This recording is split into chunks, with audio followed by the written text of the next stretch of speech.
सर्दी की ठंडी रात और दिसंबर की आखिरी दिन चल रहा था। लखन अपने परिवार के साथ गांव के आखिरी छोर पर एक छोटे से झोपड़ी में रहता था। शाम हो चुकी थी और घर में एक पुरानी लालटेन की रोशनी थी। लखन प्रतिदिन दूसरों के खेतों में मेहनत मजदूरी का काम किया करता था। इतनी मेहनत करने के बावजूद भी वह अपने परिवार को 2 वक्त का रोटी नहीं दे पाता था। एक दिन लखन अपने पत्नी रीना और 2 बच्चों के साथ अपने घर में बैठा था। रीना, लगता है कि नए साल में भी हमारी जिंदगी मुसीबत में ही उलझी रहेगी। नहीं जी, नए साल में कुछ जरूर अच्छा होगा। हमें भगवान पर भरोसा रखनी चाहिए। बच्चे भूख से परेशान थे, लेकिन माँ की बात सुन सोने की कोशिश कर रहे थे। तभी अचानक दरवाजे पर कोई दस्तक दिया। लखन उसे देखकर आश्चर्य से चकित हो गया और रीना की तरफ देखते हुए कहा, इस वक्त इतनी ठंड में कौन हो सकता है? फिर वह दरवाजे के समीप गया। वहाँ उसने देखा कि एक मोटा ताजा अजनबी आदमी उसके सामने हाथों में एक बड़ा सा थैला लिए हुए खड़ा था। भाई साहब, मैं रास्ता भटक गया हूँ। क्या आप मुझे एक रात बिताने के लिए एक कमरा दे सकते हो? लखन अजनबी की बात सुनकर मन ही मन सोचने लगा। मेरे पास तो सिर्फ एक ही कमरा है। इस आदमी को मैं कमरा कहाँ से दूंगा? कुछ देर सोचने के बाद लखन ने उस अजनबी से कहा, भैया, मैं गरीब आदमी हूँ।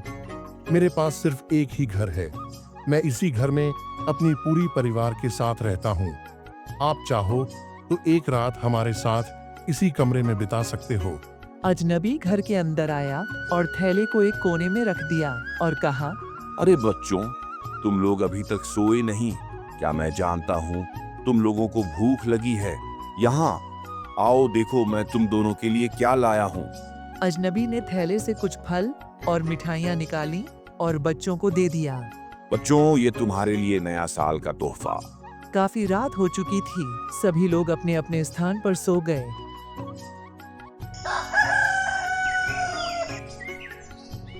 अगले दिन सुबह होते ही लखन अपने बिस्तर से उठा तो उसने देखा कि वह अजनबी आदमी नहीं है। उसका थैला उसी कोने में रखा हुआ था और थैली में कुछ रुपए और एक चिट्ठी था। चिट्ठी में साफ साफ लिखा हुआ था, भाई साहब, आपकी ईमानदारी ने मेरा दिल छू लिया। मैंने कुछ रुपए उस थैले में रख दिया है। मुझे उम्मीद है आप उन पैसों को सही जगह पर खर्च करेंगे। नए साल की पहली किरण लखन के परिवार के लिए एक उम्मीद की किरण लेकर आई थी। दोनों बहुत खुश थे, लेकिन चिट्ठी और पैसे देखकर लखन और रीना के मन में बस एक ही सवाल उठ रहा था। आखिर कौन था वह अजनबी जो इतना सारा पैसा मेरे परिवार के समृद्धि के लिए छोड़कर चला गया? जो भी हो, हमारे लिए वह भगवान का रूप था। इस पैसे को हम लोग सही जगह उपयोग करेंगे। फिर दोनों ने फैसला किया कि इस पैसे से गांव में एक छोटी सी दुकान खोलेंगे, जिससे उनकी रोटी पानी और बच्चों का पढ़ाई लिखाई चलता रहे। कुछ ही दिनों बाद उन दोनों ने गांव के चौक पर एक छोटी सी दुकान खोल ली। दुकान में राशन की सामग्री के साथ साथ चाय का भी व्यवस्था किया। गांव के लोग लखन के दुकान की तरफ आकर्षित हुए और जरूरत का सामान खरीदने लगे। इसी तरह समय बीतता गया और लखन की आमदनी बढ़ती गई। गांव वालों ने भी उनकी मेहनत और ईमानदारी की सराहना की। इसी तरह कई महीना बीत गए। फिर एक दिन गांव के सरपंच ने लखन को अपने घर बुलाया। लखन, क्या तुम जानते हो वह अजनबी कौन था जिसने तुम्हारे घर रुपए छोड़कर चला गया था? नहीं सरपंच जी, मैं नहीं जानता हूँ। वह एक बड़ा व्यापारी था जो अपने जीवन के कठिन समय में इसी गांव से गुजरता था। उसने मुझसे वादा किया था कि वह जब भी सफल इंसान बन जाएगा तो वह गरीबों की मदद जरूर करेगा। तुम्हारी ईमानदारी ने उसे तुम्हारी मदद के लिए प्रेरित किया। अब लखन और उसकी पत्नी को समझ में आ गया था कि उनकी मेहनत, ईमानदारी और दयालुता ही उनकी जीवन का सबसे बड़ी पूंजी थी। अब लखन और रीना भी गांव के जरूरतमंदों को मदद करने लगे। उन लोगों ने अपनी कमाई का 50% गरीबों की मदद के लिए दान किया, बच्चों के शिक्षा में लगा दिया। इसी तरह पूरा 1 साल बीत गया और नए साल के अवसर पर लखन और उसकी पत्नी रीना ने एक विशाल समारोह का आयोजन किया, जिसमें तमाम गांव के सम्मानित जनता और असहाय लोगों को बुलाया। भाइयों एवं बहनों, नए साल का असली मजा तब है जब हम दूसरों के लिए कुछ अच्छा करें। हमारे जीवन में मेहनत, धैर्य और ईमानदारी ही हमारे जीवन का असली पूंजी है। समारोह के बाद लखन और रीना उस गांव के ही नहीं बल्कि आसपास के गांव का भी प्रेरणा के स्रोत बन गए। जैसे जैसे रीना और लखन की दुकानदारी सफल होती गई, वैसे वैसे उनके सामने नई नई चुनौतियां आने लगीं। गांव के ही एक दुकानदार भोला ने उसकी तरक्की देखकर ईर्ष्या से भर गया। अगर लखन को इसी तरह छोड़ दिया तो मेरी दुकानदारी चौपट हो जाएगी और मैं सड़क पर आ जाऊंगा। कुछ तो करना पड़ेगा। भोला ने लखन के नुकसान पहुंचाने के लिए एक योजना बनाया और गांव के लोगों को अपनी झूठी बातों से भड़काने लगा।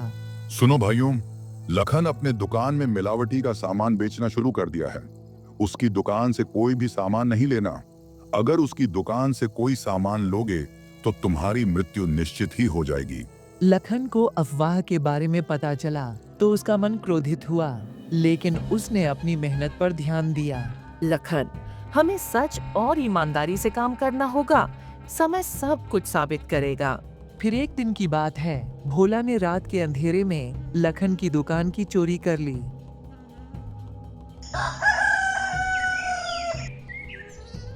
सुबह होते ही लखन ने जब दुकान की हालत देखी तो उसका होश उड़ गया और वह अंदर से टूट गया।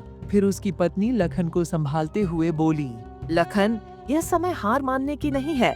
भगवान ने हमें पहले भी राह दिखाई थी और आगे भी राह दिखाएंगे। जब गांव के लोगों को यह बात पता चला तो कई लोग लखन के मदद के लिए आगे आए। लखन, तुम चिंता मत करो, हम सभी गांव के लोग तुम्हारे साथ हैं। हम सब मिलकर फिर से इस दुकान को चालू करेंगे। गांव वाले की एकता देखकर लखन का दिल गदगद हो गया। फिर इसी तरह समय बीतता गया। एक दिन चोरी करने वाला भोला ने सरपंच के सामने अपनी सच्चाई बता दी। सरपंच जी, लखन की दुकान की चोरी मैंने ही की थी। क्या तुम्हें शर्म नहीं आई? इस तरह की घटिया हरकत करते हुए उस बेचारे ने तुम्हारा क्या बिगाड़ा था? मुझे माफ कर दीजिए सरपंच जी। भोला, तुम्हारी जलन ने गांव की एकता और ईमानदारी तोड़ने की कोशिश की है। तुम्हें इसी वक्त लखन से माफी मांगनी होगी। फिर भोला ने लखन और रीना से माफी मांगी। मुझे माफ कर दो लखन भाई, मैं धन के लालच में अंधा हो गया था। आज से मैं किसी भी दुकान की चोरी नहीं करूंगा और गरीबों की मदद भी करूंगा। लखन और उसकी पत्नी ने भोला को माफ कर दिया।